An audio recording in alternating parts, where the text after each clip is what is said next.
নামাজ এমন এক ইবাদত যে ইবাদতের গুরুত্ব অনেক, কিন্তু নামাজ হচ্ছে এমন ইবাদত ঈমান আনার সাথে সাথে ফরজ হয়ে যায়। জোরে বলুন সুবহানাল্লাহ। নামাজ এমন ইবাদত যেটা হচ্ছে ইবাদতের মধ্যে শ্রেষ্ঠ। নামাজ শ্রেষ্ঠতম ইবাদত হওয়ার পিছনেও অনেক কারণ রয়েছে। মুফতি আল্লামা ইয়ারখা নাঈমি আলাইহির রাহমা উনি বর্ণনা করছেন নামাজ কয়েকটি কারণে শ্রেষ্ঠতম ইবাদত। তার মধ্যে নামাজ একটি কারণে শ্রেষ্ঠ ইবাদত। তিনি তার কয়েকটি কারণ উল্লেখ করেছেন। এক নাম্বার হলো নামাজ এমন একটা ইবাদত, মানুষ যখন আল্লাহ পাকের উদ্দেশ্যে, যখন মানুষ আল্লাহ এবং তার রাসূলকে সন্তুষ্ট করার লক্ষ্যে নামাজের নিয়ত বাঁধে, আল্লাহু আকবার বলে, তখন নামাজের নিয়ত বাঁধার সাথে সাথে সে দুনিয়ার সমস্ত কাজকর্মকে ভুলে যায়। নামাজের নিয়ত বাঁধার সাথে সাথে সেই দুনিয়া বিহার কোনো কাজের মধ্যে থাকে না, কারণ নামাজ তাকে দুনিয়ার সমস্ত কাজকর্ম থেকে বাধা দেয়। জোরে বলুন সুবহানাল্লাহ। যেমন মানুষ যখন নামাজের নিয়ত বাঁধে তখন পরিবারের আর কোনো কাজকর্ম সে করে না। নামাজের যখন নিয়ত বাঁধে তখন সে ব্যবসা আর করতে পারে না। নামাজের নিয়ত যখন বাঁধে নামাজের সাথে সে আর কোনো কাজকর্ম করতে পারে না। নামাজ সেজন্য এমন একটা ইবাদত যে নামাজে আল্লাহু আকবার নামাজের নিয়ত বাঁধার সাথে সাথে আসসালামু আলাইকুম ওয়া রাহমাতুল্লাহ পর্যন্ত সে আর কোনো কাজে লিপ্ত হতে পারে না। জোরে বলুন সুবহানাল্লাহ। মুফতি আল্লামা ইয়ারখা নাঈমি আলাইহির রাহমা বলে নামাজ সেজন্য শ্রেষ্ঠতম ইবাদত। এক নাম্বার। দুই নাম্বার হলো নামাজ ওই কারণে শ্রেষ্ঠ ইবাদত, নামাজ এটা এমন ইবাদত যেটার মধ্যে মানুষ আর কোনো কাজকর্মে লিপ্ত হয় না। যেমন মানুষ সারাদিন রোজা রাখে, মাঝখানে রোজার সাথে সাথে অন্যান্য কাজে লিপ্ত হয়ে যায়।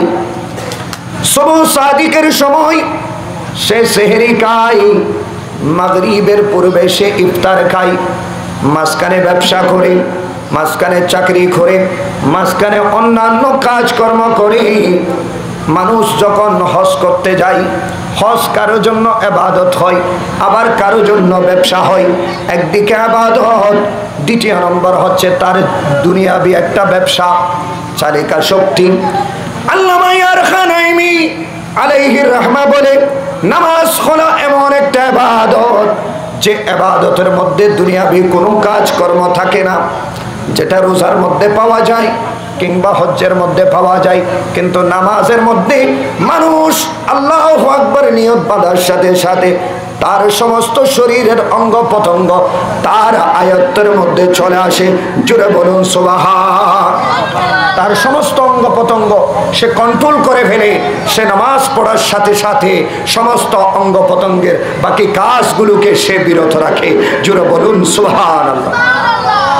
এমনকি মানুষ যখন আল্লাহু আকবার বলে নিয়ত বাঁধে, শুধু সে তার হাতকে কন্ট্রোল করে তা নয়, চোখকে কন্ট্রোল করে তা নয়, তার কানকে কন্ট্রোল করে তা নয়, তার জবানকে কন্ট্রোল করে শুধু তা নয়, তার পাকে কন্ট্রোল করে শুধু তা নয়, এমনকি নামাজের মাধ্যমে সে তার কলবকে, অন্তরকে পর্যন্ত কন্ট্রোল করে ফেলে। জোরে জোরে বলুন সুবহানাল্লাহ। সেজন্য আল্লামা ইয়ারখা নাঈমি আলাইহির রাহমা বলে নামাজ হলো এই কারণে শ্রেষ্ঠ। তিনি আরো একটা উক্তি দিয়েছেন, নামাজ হলো এমন একটা ইবাদত যেটা রোজার মতো নয়। নামাজ হলো এমন একটা ইবাদত যেটা রোজার মতো নয়। যেমন রোজা হচ্ছে কারো জন্য ফরজ, আবার কারো জন্য ফরজ নয়। যেমন রমজান মাসে কোনো মুসাফিরের জন্য রমজানের রোজা ফরজ নয়, সে চাইলে তার রোজাগুলো পরে আদায় করতে পারবে। যেমন কোনো একজন সে কঠিন রোগে ভুগছে, কিন্তু সে অসুস্থতার কারণে রোজা পালন করতে পারছে না। তার জন্য রোজা পরে আদায় করার জন্য আল্লাহ পাক রব্বুল আলামিন কালামে মজিদের মধ্যে আয়াত নাজিল করে দিয়েছেন। আল্লাহ পাক রব্বুল আলামিন বলে, ফামান শাহিদা মিনকুমুশ শাহরা ফালইয়াসুম ওয়া মান কানা মারিদান আও আলা সাফারিন, যদি তোমরা রোগাক্রান্ত হও অথবা সফরের মধ্যে থাকো, তাহলে তোমরা অবশ্যই অবশ্যই অন্যান্য দিনে তোমাদের রোজা পালন করতে পারবা। জোরে জোরে বলুন সুবহান। কিন্তু নামাজ পড়া এমন একটা ইবাদত যেটা আপনি চাইলে পিছিয়ে দিতে পারবেন না। আপনার ফজরের নামাজ ফজরে আদায় করা ফরজ, কিন্তু রোজা আপনার জন্য পরে আদায় করলেও ফরজ আদায় হবে। কিন্তু এটা রোজার ক্ষেত্রে আল্লাহ পাক রব্বুল আলামিন পরে আদায় করার নির্দেশ দিয়েছেন সরাসরি, কিন্তু নামাজের ক্ষেত্রে ওয়াক্ত অনুযায়ী আদায় করার কথা বলেছেন। জোরে জোরে বলুন সুবহানাল্লাহ। সেজন্য আল্লাহ তাআলা কালামে মজিদের মধ্যে ইরশাদ করেছে, আল্লাহ পাক রব্বুল আলামিন বলেছে, ইন্নাস সালাতা কানাত আলাল মুমিনিনা কিতাবাম মাওকুতা। জোরে বলুন সুবহান। নামাজ তোমরা আদায় করবে নির্ধারিত সময়ের মধ্যে। এই নির্ধারিত সময়ে নামাজ আদায় করা তোমাদের জন্য ফরজ করা হয়েছে। জোরে জোরে বলুন সুবহান। রাসূল পাক সাল্লাল্লাহু আলাইহি ওয়াসাল্লামের দরবারে এক সাহাবী এসে একজন ব্যক্তির ব্যাপারে নালিশ দিলেন, ইয়া রাসূলুল্লাহ সাল্লাল্লাহু তাআলা আলাইহি ওয়াসাল্লাম, ওই ব্যক্তি 5 ওয়াক্ত নামাজ পড়ে, কিন্তু আবার ওইদিকে গিয়ে খারাপ কাজ করে। আছে না নাই? অনেক মানুষ আছে এদিকে 5 ওয়াক্ত নামাজ পড়ে, ওইদিকে গিয়ে আবার খারাপ কাজ করে। আছে না নাই? একটু জোরে বলুন। আছে না নাই? আছে। আমাদের সমাজের মধ্যে এখন বেশি দেখা যায়। আমাদের সমাজের মধ্যে এমন কতগুলো মানুষ আছে যারা এদিকে নামাজ পড়ে ওইদিকে খারাপ কাজ করে। তো আমার নবীজির দরবারে গিয়ে সাহাবী নালিশ দিলেন একজন ব্যক্তির ব্যাপারে, ইয়া রাসূলুল্লাহ, সে এদিকে 5 ওয়াক্ত নামাজ পড়ে, ওইদিকে গিয়ে খারাপ কাজ করে।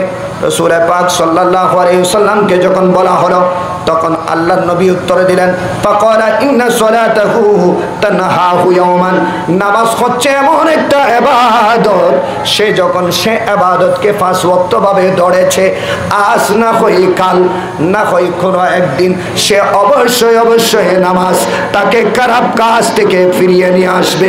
জোরে জোরে বলুন সুবহানাল্লাহ। রাসূল পাক সাল্লাল্লাহু তাআলা আলাইহি ওয়াসাল্লাম বলে, নামাজ হচ্ছে এমন একটা ইবাদত, সেটা আজ না হয়ে কাল তাকে অবশ্যই অবশ্যই খারাপ কাজ থেকে ভালো কাজের দিকে নিয়ে আসবে। তখন দেখা গেল এই কথা বলার সাথে সাথে সাহাবীটা চলে গেলেন, রাসূল পাকের সাথে আর কিছু বললেন না। আর যে ব্যক্তি 5 ওয়াক্ত নামাজ আদায় করতেছে, ওই ব্যক্তি ধারাবাহিকভাবে নামাজ আদায় করে যাচ্ছেন। জোরে জোরে বলুন সুবহানাল্লাহ। কিছুদিন গেল, সপ্তাহ গেল, কয়েক সপ্তাহ যখন অতিবাহিত হলো, যে ব্যক্তি 5 ওয়াক্ত নামাজ পড়ে ওইদিকে খারাপ কাজ করে, ওই ব্যক্তির মধ্যে একটা পরিবর্তন চলে আসলো। দেখা যাচ্ছে কিছুদিন পর ওই ব্যক্তি বুঝতে পারলেন, আমি একজন নামাজি, 5 ওয়াক্ত নামাজ পড়ি, আমি তো নামাজ পড়ি ওই কারণে আল্লাহ এবং তার রাসূলকে সন্তুষ্ট করার কারণে, আমার নামাজ পড়ার আর কোনো অর্থ নাই। আমাকে কেউ টাকা দেয় না নামাজ পড়ার জন্য, আমাকে কেউ উৎসাহিত করে নাই নামাজ পড়ানোর জন্য, অথবা আমাকে কেউ বেনিফিট দেয় না নামাজ পড়ানোর জন্য, কিন্তু আমি আল্লাহ এবং আল্লাহর রাসূলকে ভয় করে, রাসূল পাকের মহব্বতে আল্লাহ পাক রব্বুল আলামিনের সন্তুষ্টির লক্ষ্যে নামাজ আদায় করে যাচ্ছি। আবার যদি আমি ওইদিকে খারাপ কাজ করি, তাহলে আমি কেমন মুসলমান, আমি কেমন নামাজি?